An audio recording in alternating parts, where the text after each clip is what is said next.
Hello, kumusta po? To this video, may pakita ko sa inyo, mag-iimbento ako ng Christmas tree. Yan, yan, lipak o ano ng kawayan, upuan, at saka packing tape, yan. Tsaka mamaya, mag-iimbento ako, babalutin ko siya ng ganito. Or ano yung tawag nun?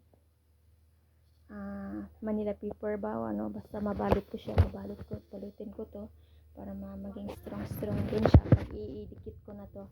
At ito ibubud ko sa mga ano niya, ikot ko to kasi yun. Tapos pagkatapos nun, lagyan ko na siya ng ilaw. Gagawin ko to guys para sa Indian family ko dito, para maging masaya din sila sa araw ng Pasko. At pakita ko sa inyo ang minamaliit kong Christmas tree. Nabitin kasi ako sa Christmas tree ko, kaya nag-invento ako ng Christmas tree. Medyo mataas siya, sa akin konti, pero mga 5 feet siguro siya. Yan. So iano ko to, ibulibod ko, at ito ilagay ko rin siya. Dating decoration ko yan guys. Sana makapunta ako ng center, baka bilhin ako ng ganito. At meron din akong ano dito. Yan. Santa Claus. Ano ko sa mga sa tuktok ng Christmas tree, parang ganun ba.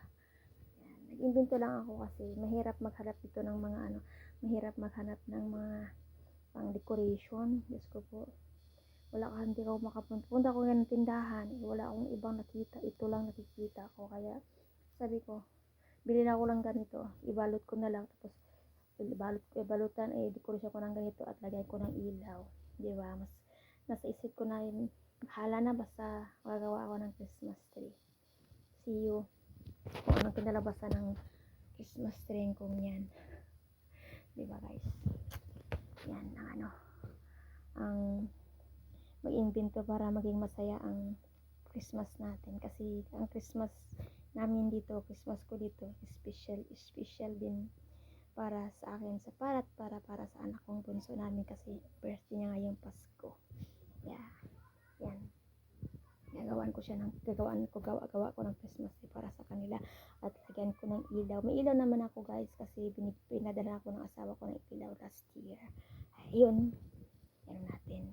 Decorate natin. Sana makabili ako ng ganito para ibubud natin dyan sa mga ganyan para Christmas yung ano natin bahay. Diba guys? See you. Anong kinalabasan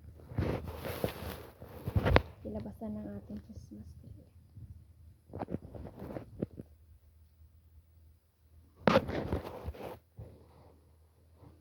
Ano ko lang siya. Yan, gibalutan ko ng tape.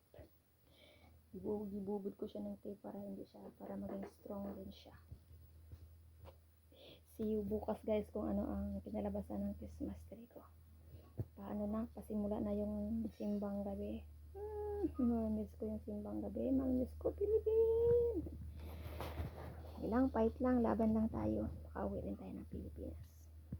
See you next video.